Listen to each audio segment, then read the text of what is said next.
Yes, welcome to the No Stay Project live from the fortified compound in Mesa, Arizona. It is February 16th, 2020. Glad to be with you back here as everybody starts to file in. Appreciate all the continued support of the big show. If you like to be able to do that, it is markstevens.net and at markstevens.sales.com. Much appreciated. Um, and if you're being attacked by a bureaucrat, you want to learn how to more effectively defend yourself. And hey, even if you just what we've done a lot is to just stand up for yourself and question the prosecution just to get a better deal. We've had many people get we call damage control. Many people have gotten very good deals, and they probably as good as mortgaging their house and paying a lawyer to get them a deal. So they a lot of times wind up with at least as good a deal. Hey guys, appreciate everyone filing into the big show. But if you want, but we talk about court procedure and whatnot, and effectively defending ourselves, and using a Socratic method, challenging people on their assertions, and effective ways to do that, because that's what we're doing is challenging them on their assertions. So markstevens.net, we got government indicted. I also have scripts and motion templates. And just today, I did not get a chance to hear the audio, but just today, somebody emailed me some good news where the motion in limine, I guess that's from Latin. I don't think you hear the phrase in limine anywhere but in court. But someone else has had the motion in limine granted. And for those who don't know what the motion in limine is, it is a legal tool, whether it is civil or criminal. And what you're doing is, if the opposing side wants to argue something, whether it's the prosecution or the defense, they want to argue something that's not supported by the record, that there's no evidence, there's no relevance, there's no evidence. It's just a pissing in the wind, so to speak. The motion in limine is a legal tool to stop them from doing that. And just because it had such a devastating effect, I believe, hindsight, is always 2020, I guess. When you look at making a murderer, this is where the motion limine was used to devastating effect. And I did put the caller number into the show notes, but I'll give that out now that people are starting to file in. And you guys can just put that in their chat as we go along. But the number to get into the queue is 717-275 8941. That's 717-275 8941. The passcode is 1233428. That's 1233428. You can Skype me at Frank Rizzo 3. Instant message me first, of course. After you message me on Skype, I will then give you a call, and I'll get you up on the big broadcast. So, I'll get to the motion limine in just a second. I don't think I mentioned on last show, but still want to do a workshop in Oracle, which is southwestern Arizona, but not too far from Tucson, and to do a workshop on how to more effectively defend yourself in court.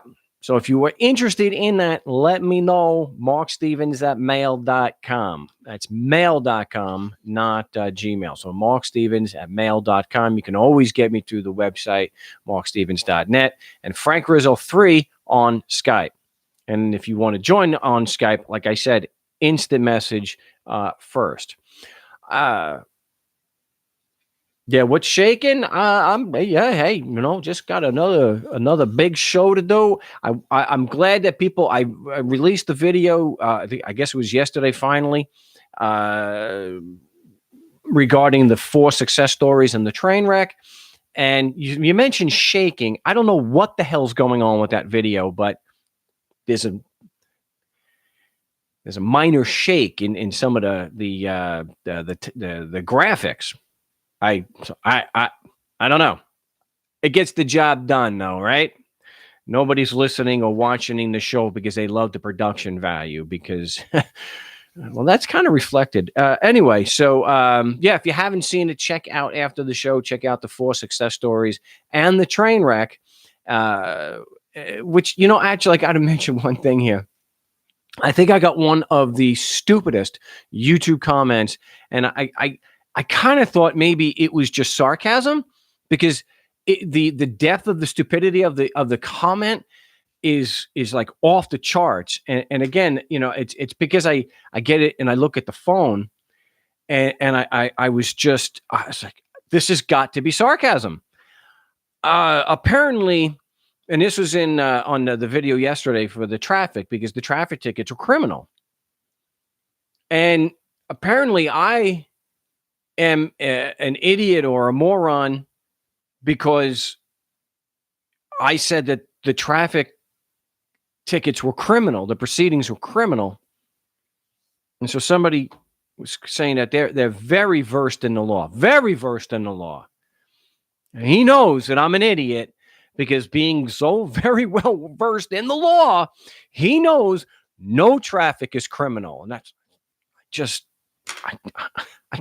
I said, I've got to stop getting these damn notifications. I have to stop looking at YouTube comments. And I couldn't believe it. Is this, I don't know. First of all traffic is criminal. Some are treated, and I've said this like 1,000 times. Arizona actually uses the word in the Title 28, the Arizona revised statutes there, that some traffic, which is all criminal, is going to be treated as civil.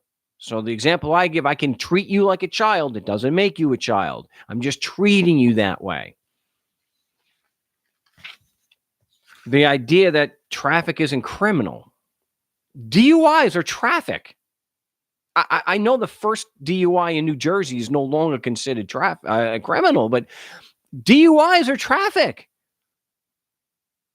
Reckless driving, it's part of traffic.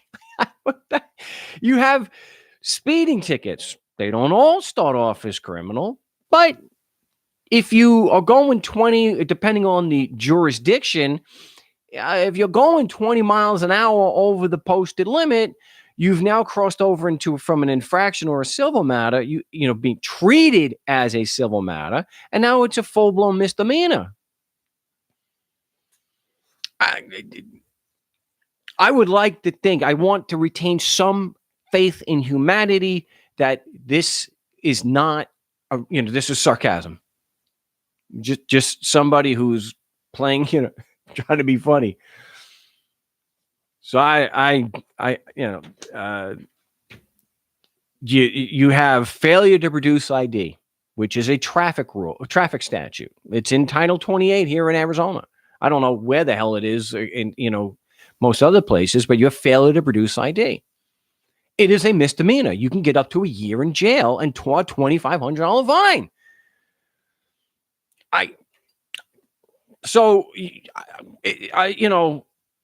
If we take it as a serious thing that he's so well versed in the law, well, apparently you got a problem there, because traffic has been historically criminal. Ay. All right. I gotta do not respond to YouTube. Gotta remember that.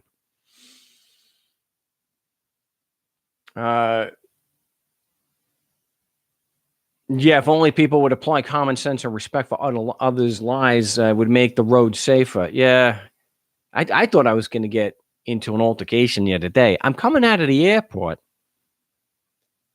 And it's a 35 zone. There are cops all over the place. I would rather go and do things as an activist other than going to court. I'll go to a city council meeting. I'll make calls. And I get a guy behind me who's laying on the horn, and you can see him in the mirror. He's yelling, he's flipping me off, he's just screaming. I mean, the guy's about ready to have a stroke. He's so mad because I'm going 35 miles, and the guy next to me is going about 35. He can't get around. There's the 2 lanes to get out. I get out of the way. He speeds off like a madman. And 10 seconds later, 2 cops come driving by the other way. See, it's maniacs like that put us all in danger. And also it's people, these damn things, these son of a bitch, these damn phones. My gosh, most cars built from 2009 and up, you can just sync your phone and you don't have to hold the damn thing. You could just talk like you're, and listen like it's the radio. So how many people's lives are, anyway. If we got to get back to the motion in limine. We got to get back to the subject matter, what we're talking about over here, and then I'll get to the calls. Let me finish this. We'll get to the calls.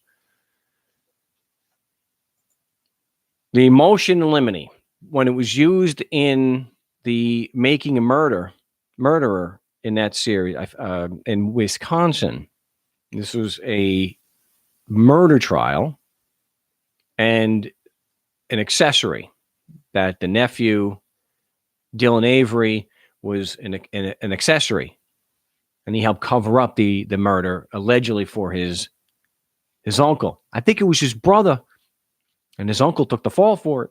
But the 2 attorneys that were on the defending Avery, they were hit with a motion in limine before a murder trial, and it was granted. And so what the judge ordered, this is a pretrial thing, that you can't raise certain arguments or try to enter certain evidence into into the record in a trial.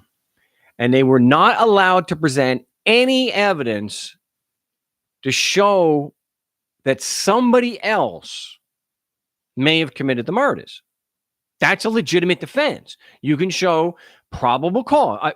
You can show reasonable doubt if you've got evidence, okay? Evidence that can survive a trial. Your cross-examination, and it's passing the relevance test, and you're showing that so if you can prove someone else may have done that with evidence, that's a valid defense. For some reason, the judge wouldn't allow it. To me, I think this is one of the biggest things. But I'm not a lawyer. I've never pretended to be a lawyer. I'm not even a country lawyer. I saw that as a pretty bad thing. I think, and I don't know if, because there's almost so much that you can put into these podcasts, into these videos, the series. They may have appealed that. I don't know. Of course, that appeal may have held up the trial for at least a year. So the motion limit. So that's an example where it was used in the extreme to deny somebody a fair trial. What we're using it for is in response to the prosecution's failure or refusal to provide the supporting evidence for their foundational claims of personal and subject matter jurisdiction, that the laws apply and we violated them. And if you go back into the archives, we have had the motion in limine granted, and then I believe the prosecution withdrew, because we're saying that the prosecution can't argue that the laws apply and we violated them because they haven't established any evidence to show that the laws apply in the first place. So when it was granted the first time, the prosecution wound up withdrawing because they can't argue their actual case. So here we found out this morning somebody else was able to get that. So if it doesn't mean we're going to it's going to be tossed out, but it would be nice if the prosecution realized Judge granted a motion against the prosecution? The hell's the judge drunk? The hell's wrong with this guy? Maybe we need to have dinner with the judge. Anyway, hopefully that motion is a sign of being granted, is a sign of good things to come. The prosecution is, but this is, if I can't argue the foundation of my case, I can't make a case beyond a reasonable doubt. I have to toss it out. So James is saying, what's it like fighting a real mafia racket for working on two? You gotta throw in the 2 decades part. A lot of the victims cannot get the simplicity of what you try to show them.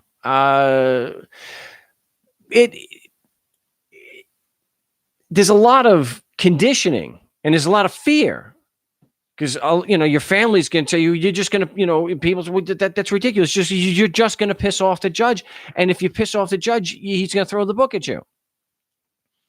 Well, it's possible. I think it's more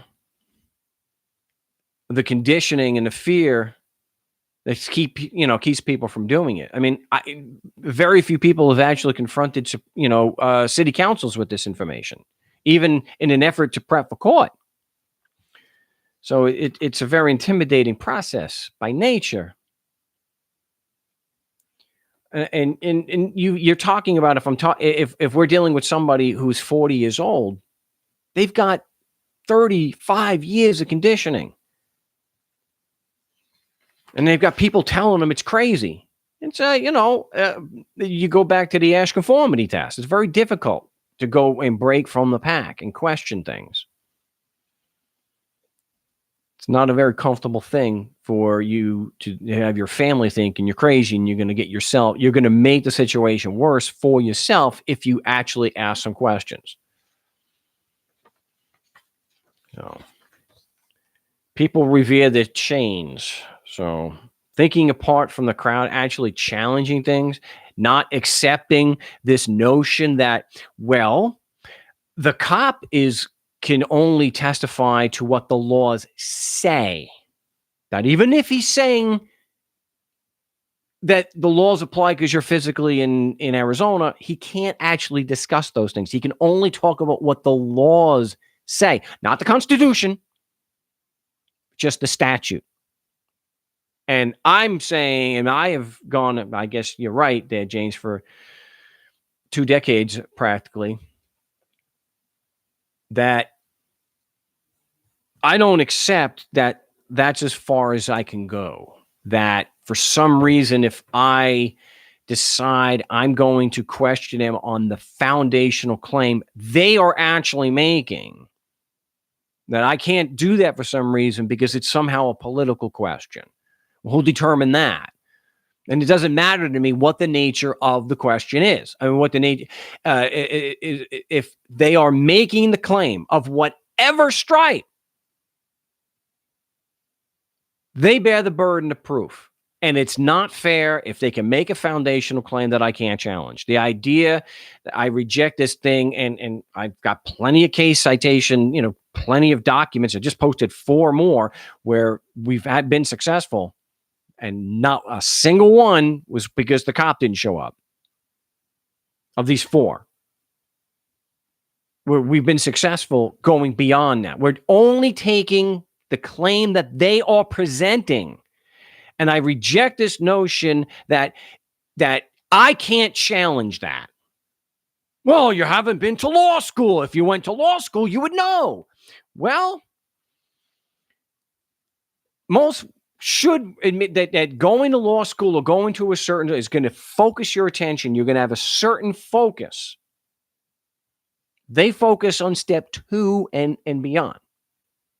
I don't think that that's the right way to do it. Logic dictates to me, and the success that we've been able to replicate proves hitting them at step 1, the foundation, is effective. Again, for those new, I questioned the Chief Justice at the time of the Arizona Supreme Court. What facts would prove that just because I'm physically in Arizona, your constitutional laws apply? He didn't say that's a political question. And that is for the court. That is not something me as a judge can discuss. It didn't matter. It would have been stupid anyway because we weren't in court. We were in a law school. We were at the ASU Law School. And those who haven't seen that video, it is available at markstevens.net. And he didn't say anything like that. He tried to present facts, and he said it was because they prosecuted and put other people in prison. Now, I'm going to give, so you got to compare the two here. You got people on YouTube, and there's the Chief Justice of the Arizona Supreme Court. Whose response is going to have more weight there? I just haven't had any of the actual actors say these stupid things that you get on YouTube. Well, Mark, you can't look beyond that. They can only look at the law. That's not their claim. That is not their claim. The IRS, for example, is not just saying that Section 61 of the Internal Revenue Code applies to you. That is absolutely not their claim. They are saying they have jurisdiction to investigate you because of the Constitution. And if they're going to be making a claim based on and using the Constitution as the claim against me or you, then fairness and due process and justice dictates you have to be able to challenge that. Because due process, at a bare minimum, I've said this 1,000 times, at a bare minimum, notice an opportunity to defend in a meaningful hearing. If the foundational claim, and they'll tell you, so it doesn't matter what they say on YouTube. What matters is what the cop, what the IRS agent, your actual accuser is what is relevant, not what someone is trying to teach you on YouTube. And that includes me. What is relevant is what they're actually accusing you of. And they're accusing you of that. Their accusation is you're physically in Arizona, our laws therefore apply, and you violated them. And I don't accept for a second, because the evidence is to the contrary. You got to go by the evidence that you're not supposed to go. Well, you can't look at that. Don't look behind the green curtain. Don't look at the man behind the curtain. You gotta take the claim that they're it's the same thing as when we talk about debunking this straw man crap. You have to actually attack the claim that they're actually making. And here, and I did a whole video on this. It's actually got some decent hits. The entire basis of their constitution, of their jurisdiction, is the Constitution. So. And never lose sight of the fact that you have 3 branches of the government there, right? Men and women forcing strangers to give them money. 3 separate branches, all claiming jurisdiction. All based on the Constitution. And they don't give a damn. Their claim of jurisdiction, that their Constitution applies, is not based on you violating a stat or allegedly violating a statute. So the idea that you have to just focus in on the statute itself and you cannot look beyond that. Please. No, I think we need to be skeptics. I think everything is BS until it's proven.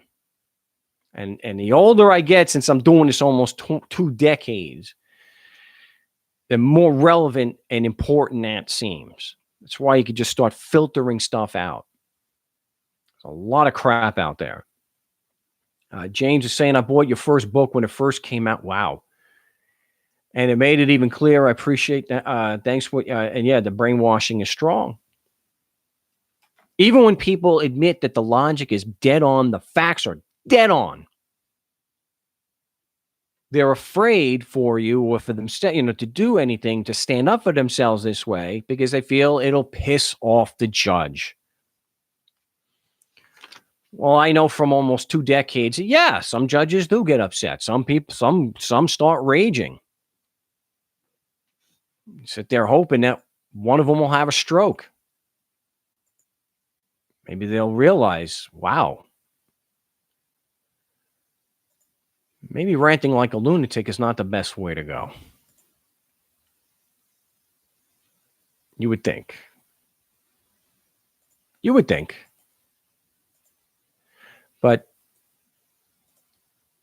regardless of what you hear, whatever the source may be, I think we should be skeptics about it. Being a skeptic has led me to have the success in court. And yeah, it doesn't matter that some will, it's just traffic. Whatever. Everybody's got their specialty. I mean, would someone say that to a successful attorney that handles nothing but traffic? There are some attorneys where their entire practice is traffic. And let's say they had a 95% success rate with their clients. Is someone really going to piss on that and say, the hell, it's only traffic? How inconsequential is that? Not every lawyer is going to be involved in murder and rape and sophisticated, DNA type cases. Doesn't mean that they're bad at what they do, and doesn't mean that what they do is invaluable to their clients. But that's just something to diminish the work. Well, Marcus, no cases of any consequence. Well, you talk to the victims, the people who actually are being attacked by them, like Dennis, a friend of mine, where we got 6 years thrown out for the IRS. Ask him if that's significant. And if you've never had an IRS letter sent to you and you had no idea the lump in your throat and how your heart rate goes through the roof because you've got a letter from the IRS, it's just taxes, just traffic. It's not significant. In fact, with the IRS, with John in Austin, we were able to secure another 30-day hold. So now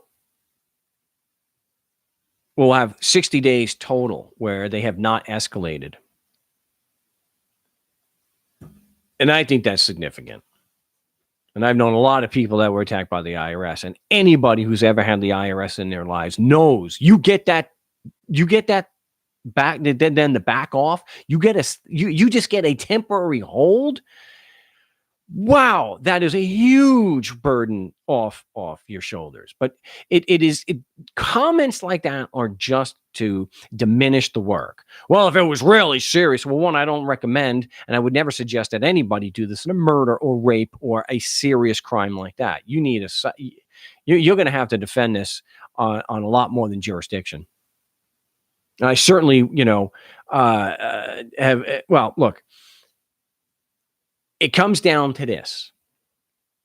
If someone's going to criticize the material, which is fine, which should, there's no problem with that. Anything that is not open to criticism, like, religion can be, you got a problem. You got a real problem. Like, it's like major news that Macron in France is saying that blasphemy is not a crime. But that reminds me, and I didn't plan on getting into this because I got some other things to talk about. But I've spoken about how medieval Saudi Arabia is, the government, and how they behead people and they stone people and they kill people for being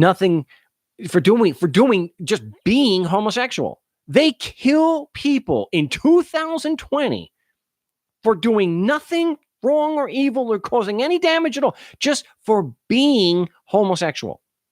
Medieval, horrible. This is religious zealotry at some of its worst.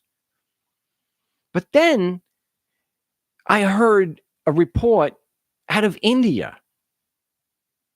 And you cannot believe that such medieval Stone Age crap is still going on, to where I think it was 68 teenage girls,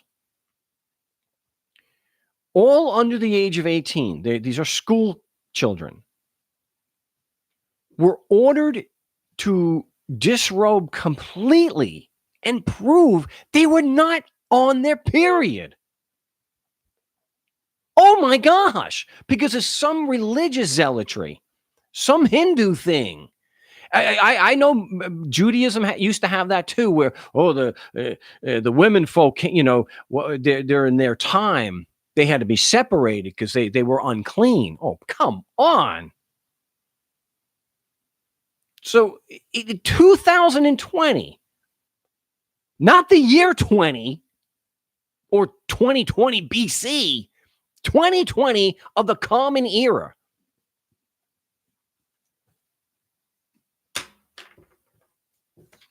Children having to prove that they're not on their period so that they could be with the rest. And that's the thing. Any ideology or any allegation or any belief system that you're not supposed to question, I've got that to me is where it's presumptively false. To borrow a phrase from legal land, I think it's presumptively false, and there's something not right here. What would they say years ago when I was a kid? There's something wrong in the state of Denmark. If you can't challenge it, someone's saying the year of our Lord. Well, that's not really the most common thing there, La Nostra Dios. That's why I say Common Era. It's quite something to hear things like that, and the idea that people could be stoned for unbelief. I think I reported a month or two ago. It's actually now a crime, which you may be punishable by death, considering it's Saudi Arabia, to actually be an atheist. The fact that you don't believe. Oh my gosh, for heaven forbid. Yeah, there's a Zeus forbid. Okay, that I want to use my brain and I want to use my rational resources here and not hold the belief until it's proven to me. Now is because I'm of that. So they shouldn't say being an atheist is a crime. They should say it being a skeptic, demanding that somebody making a claim bear that burden and prove it's true before I believe it. Ridiculous. That's what I say. Be a skeptic. It's not true unless it's proven. I'm not saying don't believe what you're seeing or what you're hearing. Only believe me. I'm not the impeached president. That's not what I'm saying. It's BS until it is proven true. So let me get to the phones there. They be lighting up. We have area code 586. You're live on the No State Project. What's your name? Where you calling from? Yeah, I'm Mark Norman from Michigan. Hey, Norm. How are you? I'm doing well. I wanted to talk about subpoenas. And obviously, people that are subpoenaed are not parties to the action. And if you don't want to testify, what's the best way to get out of this, so to speak, with a motion to quash? Okay, so you're talking about a summons and to appear in court as a witness? Yes. Well, you could just do the impeached president route and just not comply with it at all, or you could file the motion. You could file the motion to quash. I would not use the same arguments the impeached president used, but yeah, you could file a motion to quash, and you can challenge you can do it on the same ground. I would do it on the same grounds as that I use the motion to dismiss for a complaint, and on grounds of there's a lack of a lack of evidence proving personal jurisdiction. Okay. Well, that's basically what I did. Went with the personal jurisdiction end of it, and the motion hearing is a week from Monday. Anyway, and I totally expect them to deny the motion like they normally do. Well, so, and everything, in thinking of everything as a non-party, if they deny the motion, is it proper to ask for reconsideration? Well, in some places you have to ask for reconsideration before you can do an appeal. So I would check the local rules to make sure. But yeah, okay, it's obviously something you can appeal because the impeached president has done that a few times. So yes, you can appeal it. Well, the confusing part to me is that you're not a party, and here you are filing motions. That's the thing that is a little confusing. Well, you are an interested party in that there's a summons, and so you don't have to be a formal litigant, or complainant or respondent in order to file the motion to quash. They're bringing you in as a witness, and as a witness, you would have standing as a witness to quash that. Yeah. Okay. All right. And if it's unsuccessful and you got to show up, can you plead the fifth, or how do you not answer? Well, if you've exhausted your appeal, being in contempt of court. Yes. If you don't answer, you could be held in contempt. If you're going to be taking, let's say, you're refusing to answer questions because it could incriminate you, then they shouldn't be able to hold you in contempt. What they could do is the prosecution could just easily say, look, dude, you have full, complete immunity for any testimony you give for us. And now you can't claim the fifth. And then if you refuse to testify, you're going to jail until you do. So, okay. So pleading the fifth is really not the way to go. Well, if you exhaust the appeals and your back's up against the wall, it's either go to jail or testify. I mean, you can. I don't know how much you want to disclose here. I mean, are they having you try to? Do they want you to testify against someone very close to you?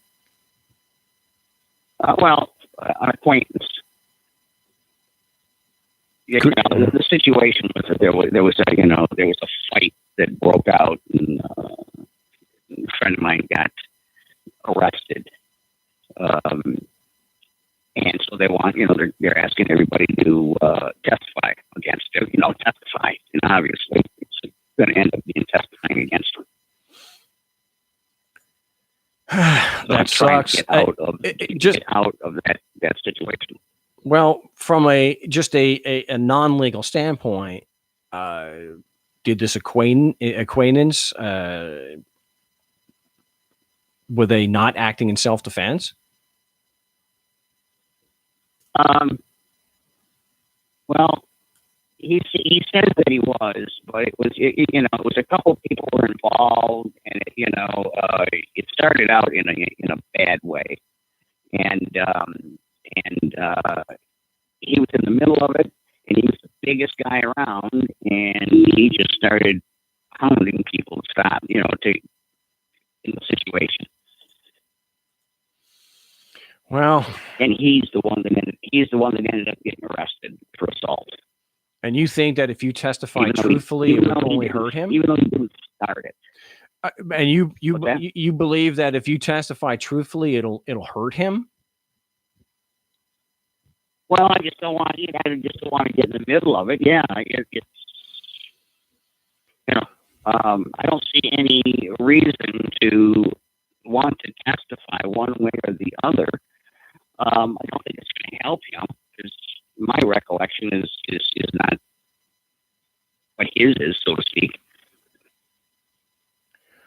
Yeah, well, take it one step at a time. See what happens with the Yeah. at the motion hearing, and stay in touch with me. Let me know what happens there. Yeah. Okay. Yeah. That's yeah. It's an interesting thing. Filing, in my opinion, filing the motion to quash it, and I'll see what happens. So, well, look, all right. it was you have someone like they were going, in the impeachment process for the impeached President Trump. They were subpoenaing documents and they were subpoenaing witnesses, and some witnesses said "Aba Fangul," and they like Don McGahn, for example, or some of the other ones, they went to court. And they were just witnesses; they're not parties. So it's the same as look, the IRS could hit your bank with a summons. The bank could always file a motion to quash. They're not, or you could do that. So there's nothing odd, really, at least in the legal realm, my experience of witnesses filing a motion to quash. I mean, that's kind of a common thing. Okay. Well, that's what I've done. So we'll have to see how it plays out here. I thought that the other thing would be to plead the fifth or something of that nature, but I guess I think you're right. Yeah, they would force it or throw me in jail. I don't know about jail. Yeah, they would grant you immunity, Right, and since from their record they probably have video. Well, they might, so depending on other statements that they have, that you had nothing to do with this anyway, and they'll just extend you immunity and tell you, all right, so it would be a 5-second delay. Your Honor has got immunity, and then now you're on, so yeah. But hey, stay in touch with me, Norm. It's good to hear from you again, and let me know what happens next a week from Monday. Okay, will do. All right. Appreciate the call. Take care. Thanks. Yeah. Norm in Michigan. Bye. And I haven't heard. Yeah. Hopefully that goes well. That is a little bit different than what we deal with here, but it's still the same argument because they're making the same claim of personal jurisdiction. Now let's move on. We've got area code 586. You're live on the No State Project. What's your name? Where you calling from?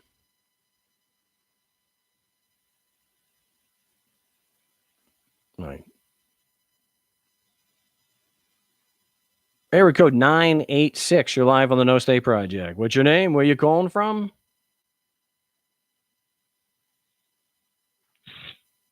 I thought I heard someone there, but okay, we'll mute them up. Hello? Oh yeah, there you are. Hey, what's your name? Where you calling from? Thomas from Idaho. What part of Idaho? Idaho Falls. I have family there. Very nice.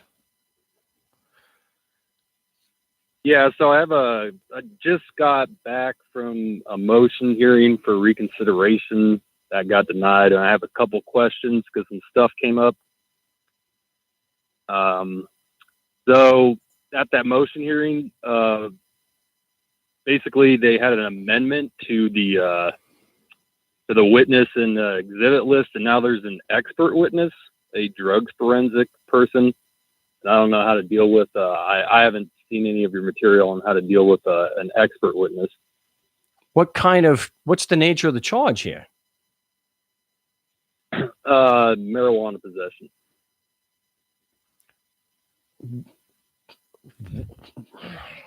And okay, well, did they disclose to you what the nature of what the expert what is he supposed to be an expert in and testifying to? He's the one that did the drug analysis for find out that it's weed. That's that's about it. Oh, okay. So he's at least. Wow. Well,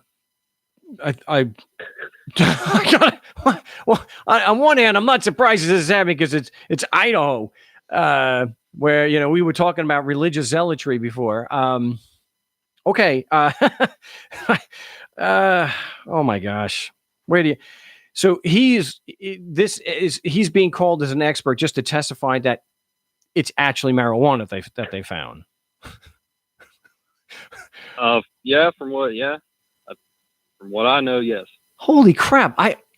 if there's somebody that's heard this before, because I've not heard this before, where they on a marijuana possession charge, which is usually a very minor thing, to go through the expense of calling an expert to prove that it's is the expert Dwight Schrute? No. Can't say it is. That's not landing today. Anyway, all right. Well, the only thing that I would, I don't see the relevance. Does it add it?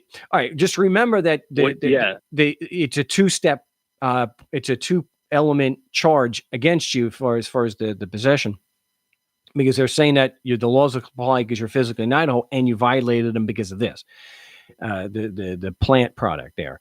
And the plant product isn't relevant until they and admissible until they establish part one, because I mean, do I would I could just say, well, do I even need to cross examine him? I could just be like, well, it's not relevant, I'm not even going to bother cross examining him.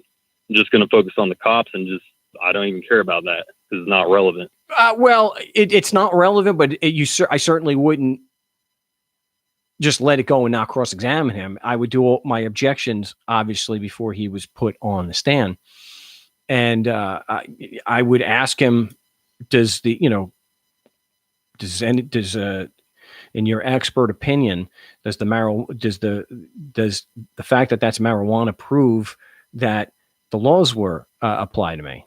And they're going to object on, that he's not there to testify to that. So I would at least take the chance on, we've had witnesses, like in a tax case, did anything you just testified to prove X?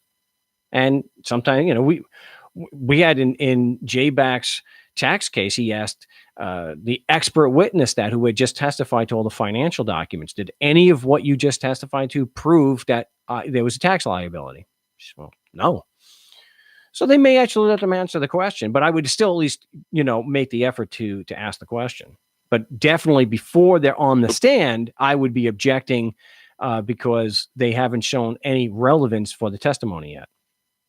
Because what most likely will happen is he or she will go after the police officers have testified.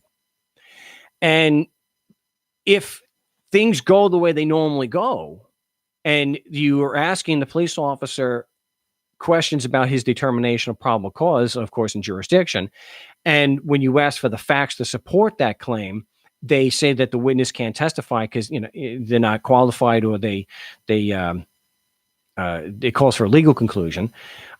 Then I would use that later. Say, no, objection. The witness, there's no relevance to the witness's testimony because they haven't established personal jurisdiction yet. And until personal jurisdiction and subject matter jurisdiction has been established, that the laws actually do apply, what he has to provide is completely irrelevant. Okay. All right. I guess the second point, I'll just go back and listen to that, is I need an affidavit for a motion to disqualify the judge with cause. And then how do I have to do the perjury, or under perjury, and then notary, and that's for them to sign. The notary is for them to sign, correct? Well, the notary will sign to verify that someone identified as Thomas from Idaho Falls actually was the one who signed it. So there'll be, I think they call it a jurat. Okay. And then I'm thinking about a motion for continuance. What do you think about that? And what would be some arguments for continuance? Yeah, you need more time to prep for court, for trial. And it could be a work conflict. Oh, a work conflict, that would be illegitimate? It can be, yeah. I mean, if it's going to cause you irreparable harm and injury. This isn't a murder trial. There's no national security thing here. This is something that shouldn't even be prosecuted at this point. I mean, California just they're going to be doing like what was done in Oklahoma, where they're wiping out marijuana convictions. It's going to be a regular thing where they're wiping out. Now, the real religious strongholds, like in Idaho and Utah, they're going to, as usual, going to be behind history. They're so far behind because but it shouldn't even. My point is, this is minor. It's not a real crime, and if there's a conflict with work, they tend to give you a short, 30 day continuance to allow you to get, not have a work conflict and to be able to prepare better for trial. Okay. And there's another thing that came up. They changed the uniform citation to a formal criminal complaint. Why would they do that? That there may be something in the code that if it's challenged, California used to have that if you, but then you had to ask, you had to demand a verified complaint. Why it might be part of their statute. That's just part of the procedure because of the type of case it is. Okay. You'd have to check the local rules. Well, actually, go on. Did I lose him? Hello? Yeah, I'm here. You dropped off totally. I thought you were gone. Oh, yeah. I just had one more question. So if I do get the judge to recuse himself, he put in the demand for jury trial. Would that go with him? And then the other judge would have to reinstall a jury trial after the initial pretrial with him? Well, I think it depends on what your grounds are for the recusal. So you have grounds to show that he's so biased against you, a fair trial is not possible? Yeah, to bring you up to date, I was the 3-hour motion hearing. He was yelling at me that entire time. Yeah, that's right. Okay, so I would, we've seen this before. Yeah, I would file a motion to vacate the judge's orders. So if they grant the motion that he's so biased against you, then it follows that because he was so biased, that throws a cloud over his orders, and they should be vacated or at least re-examined.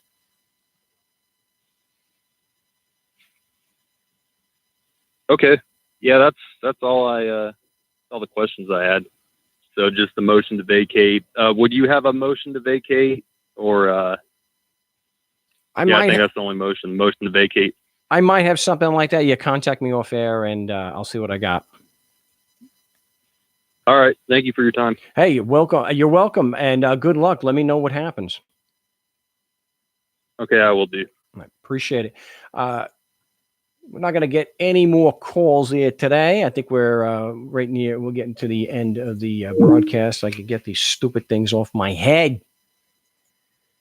I'm not going to be able to get to the news stuff but there was an ex-Los Angeles sheriff, and I want to thank Rob in Seattle and his continued support of the show, who's sends me some pretty good links.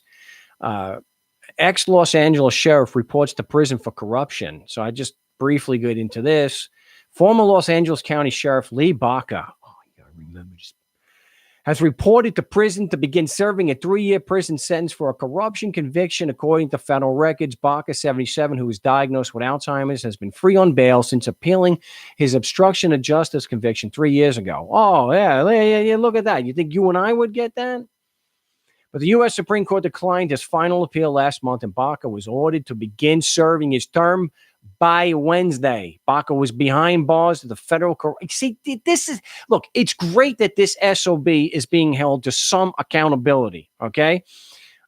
Surprised that the impeached president isn't calling to have him, have him go easy on him. Oh, because he's, his advanced age. But this guy oversaw the gladiator type crap that was going on in the prison system there in Los Angeles. He should be in the LA County prison system, not the federal system. But anyway, somebody asked a question here that I want to address because I think it's fair. I don't think that Diane is saying, Mark, why do you feel as you do towards it's the impeached president? Impeached president. So please be accurate. He is not the president. He is the impeached president. He will always be impeached. So let's be accurate. Just like impeached President Clinton, if we're going to be talking about and using President Clinton in as opposed to just saying Jeffrey Epstein buddy Clinton. Why do you feel as you do towards the impeached president? Seems he's more on the side you propose than any before him. Oh my gosh. Using political office to make money for yourself, blatantly violating the laws, intimidating witnesses, going after whistleblowers. I thought the worst attacks against whistleblowers was that the last scumbag, president, though not impeached like Trump, was Obama. He went after whistleblowers that made even George Bush go, damn. So the attacks against whistleblowers, the threats against witnesses, really? I have almost nothing in common with Donald Trump other than being a native New Yorker. And that embarrasses me. This guy thinks windmills cause cancer. This guy Baca has dementia. They're saying, well, so does Trump. Tolerated? A stable genius says tolerated? This guy thought the Kansas City Chiefs played in Kansas. This is a guy who has cheated on every one of his wives, lies about paying off a porn star, claims to be a Christian. I didn't even want to get into this. Why? Okay. He is a racist. Him and his family have a known decades-long history of not renting to people of color, people who are black or Mexican. He called Mexicans rapists. They're not bringing their best. He believes this Alex Jones stuff that George Soros is paying for a caravan to invade. Most people here in the United States are immigrants.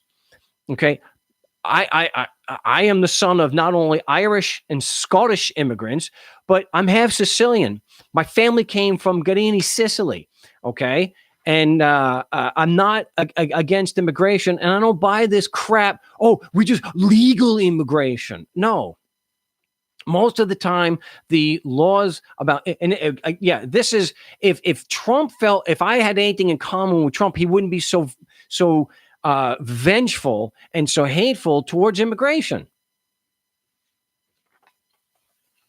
And I don't buy this thing where I've lost friends because they try to people I grew up with that say, well, my Italian ancestors or Sicilian ancestors, they came here to this country and they assimilated and they learned the language. How about Fungul they did? No, they didn't.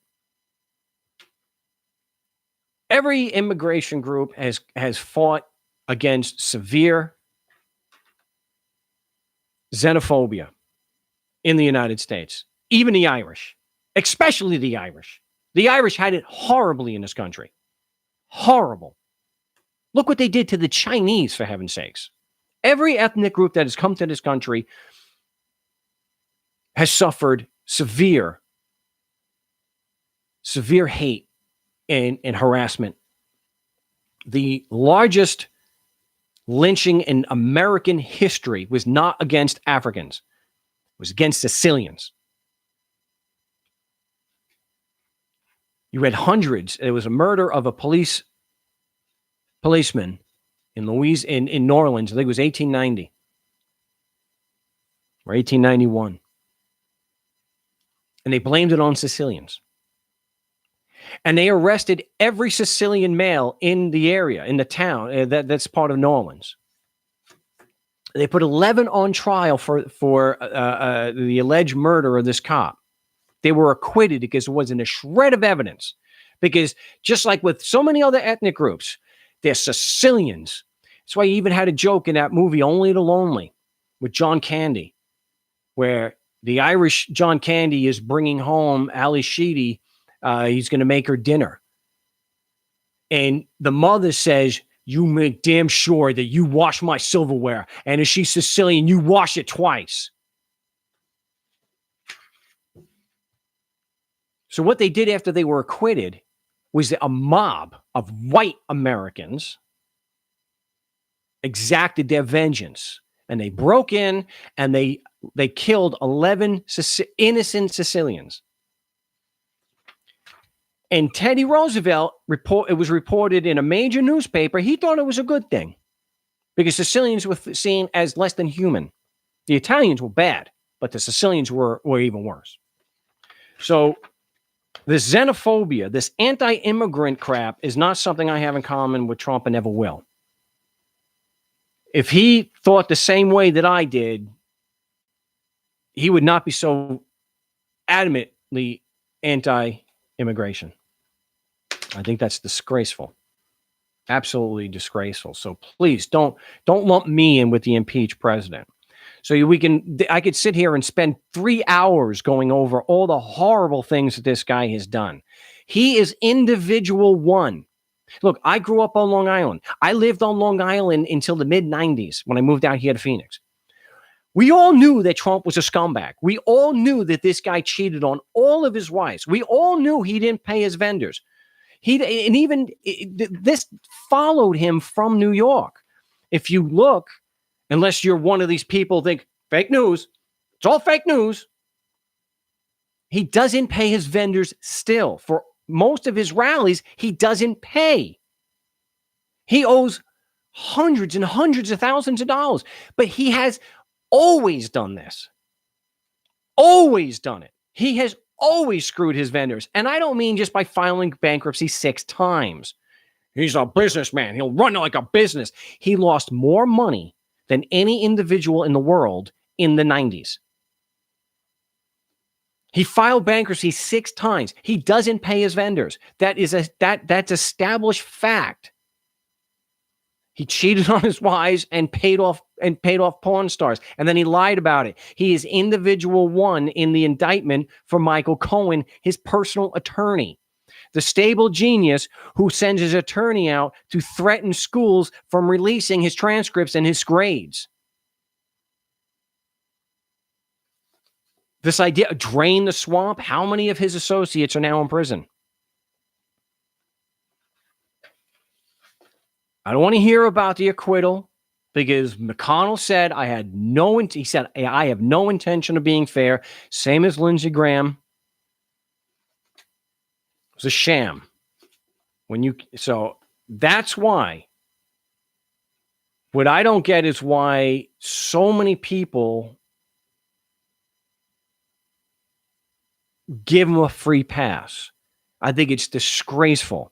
Every single time you point out that he's going after whistleblowers. Look at Obama. Obama didn't do it personally in the media. At least when Obama did it, it was through the Department of Justice, and there was nothing publicly that he was personally ordering it. Yeah, I still think what he did was absolutely wrong. But pointing the finger, like I mentioned on the last show, pointing the damn finger at somebody else when you're discussing person A, the impeached president, doesn't excuse the behavior. So what I think I brought this up, the American Hitler. So Andrew Jackson, the American Hitler, even in his books that are slanted in his favor, have to admit the historical record. He had a 17-year-old boy killed during the war. 17 years old.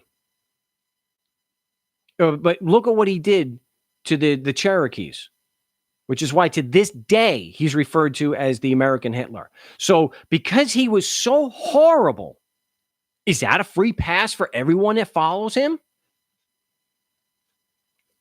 Try that when you get stopped by a cop. I know people have done it.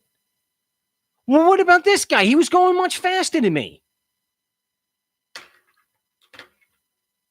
So there's so much.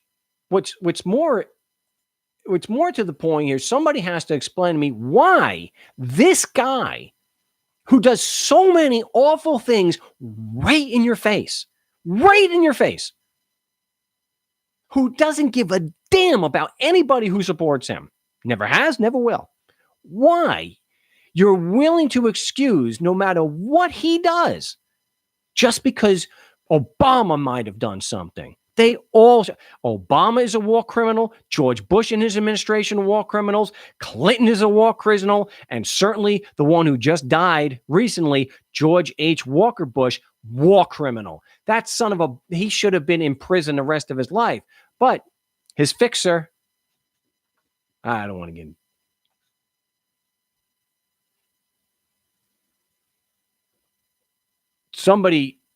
I think I mentioned it all comes down to this for most MAGA heads.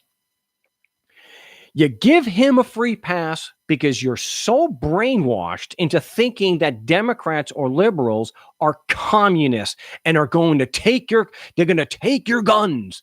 They're not communists. And this whole thing of the impeached president saying about Bernie Sanders, socialist. Impeach President Trump is the chief socialist in the United States. Just like what Obama did, but twice as much of the money that was stolen from us, bailing out the agriculture industry because of his trade war. Socialism is always okay for the Republican MAGA heads when it goes to the military, when it goes to the banks, when it goes to the rich. But I got news for you, Raymond. Anybody who supports having the United States government and state governments and having police and fire, a military, courts, that is socialism. So nobody who supports Trump can be logically consistent and rail against socialism because your guy, the impeached president, is just as much of a socialist. He just wants the socialized control and money and whatnot for something else. They don't have any problem with socialism when it benefits them. The difference is Trump wants the socialism to benefit him and the rich, and Bernie wants that it wants it to help everybody. So Jay Back is saying, who would you rather have? Hillary, Bernie? They're not.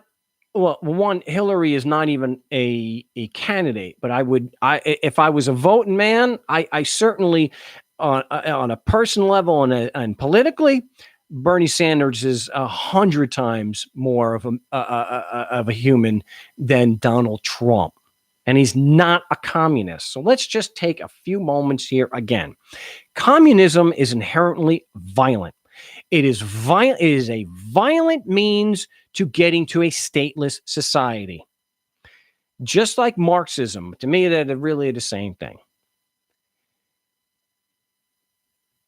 There is no one that I know of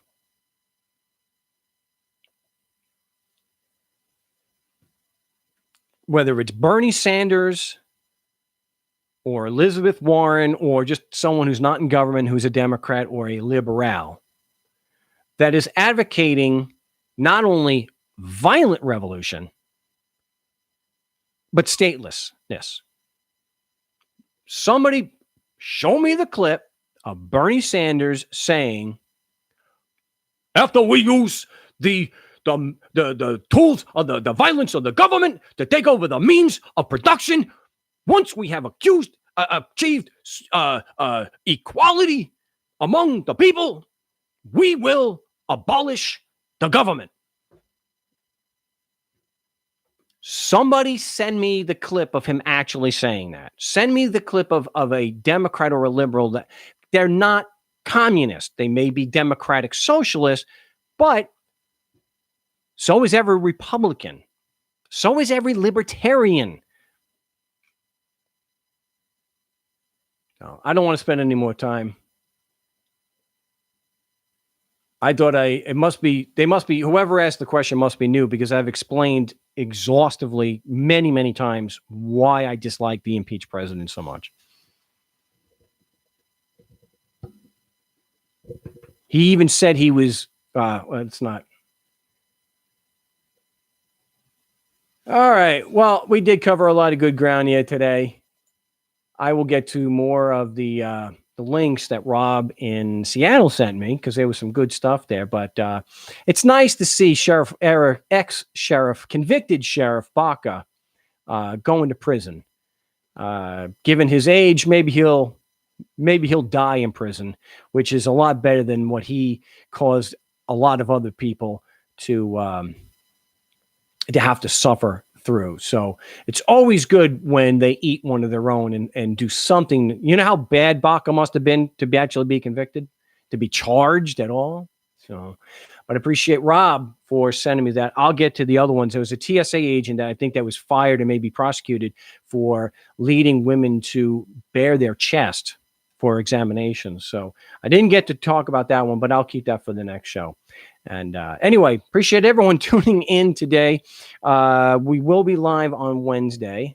And if you haven't seen the video I posted yesterday about the 4 success stories, check that out and let me know what you think. Again, my name is Marc Stevens, website, markstevens.net. And till we're live again on Wednesday, salud.